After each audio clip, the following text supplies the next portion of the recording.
سلامونه درنو لیدونکو، نن درته په زړه پورې کیسه لرم. تمه ده تر پایه وګورئ او زموږ چینل درسره سبسکرایب کړئ.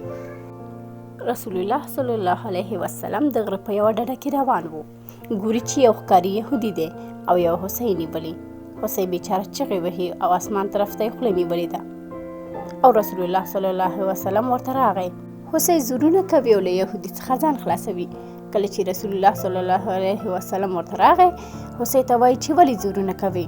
نو هوسۍ رسول الله صلی الله علیه وسلم ته وایي چې ای د الله رسوله، زما دوه بچي دي، له دې غره نه اخوا دي او زه دې یهودي ته وایم چې ماته یو څه وخت اجازه راکړه چې زه لاړه شم او خپلو بچو ته شیدې ورکړم، نو بیرته به تا ته راشم، خو دا ماته اجازه نه راکوي او ما نه پرېږدي چې لاړه شم.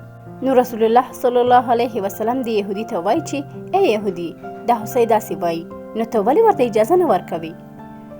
نو یهودي رسول الله صلی الله علیه وسلم ته وایي چې دا څنګه کیدای شي چې زه دې ته اجازه ورکړم او دا لاړه شي او بیرته دې ماله راشي؟ دا خوشې خبرې دي.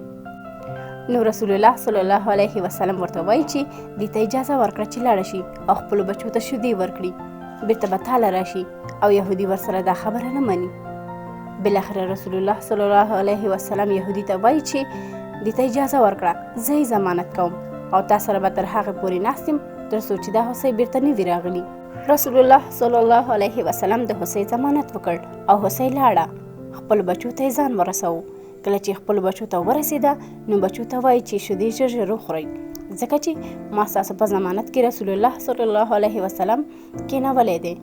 نو بچي خپلې مور ته وایي چې په موږ ستا دا شیدې حرامې دي، تر څو پورې مو چې رسول الله صلی الله علیه وسلم د ضمانت نه وي خلاص کړی، نو موږ به ستا شیدې ته خوله ونه نیسو.